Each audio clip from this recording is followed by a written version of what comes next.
तर आपल्याकडे एक मोबाईल आला होता G6 Plus.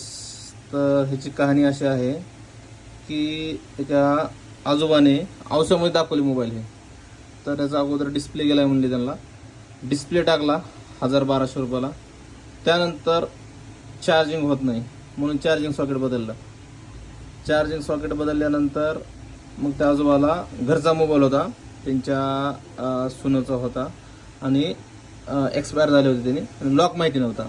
मग त्यांच्या नातीला मोबाईल द्यायचा होता पण त्यांना लॉक माहिती नव्हता. मग त्याने सॉफ्टवेअरसाठी औषधामध्ये दाखवले. त्याने बटनवर हार्ड रिसेट केले. याला हार्ड रिसेट केल्यानंतर ह्याला पडते FRP. तर सध्या FRP वर मोबाईल आहे. तर जवळपास त्याने 2000 रुपये खर्च केला त्याने कुठं औषधामध्ये. त्यानंतर FRP काढण्यासाठी एका दुकानात गेले.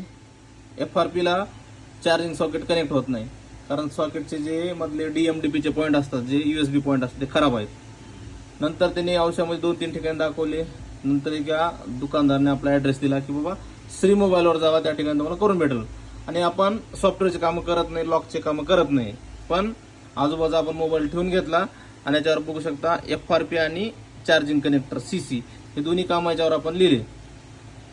आता मोबाईल खोलल्यानंतर असं समजलं की यामध्ये बघा एक पण स्क्रू नाही. जस्ट आताच खोललाय आम्ही, एक पण स्क्रू नाही. आतमध्ये काय काय आहे आणखी काही माहिती नाही.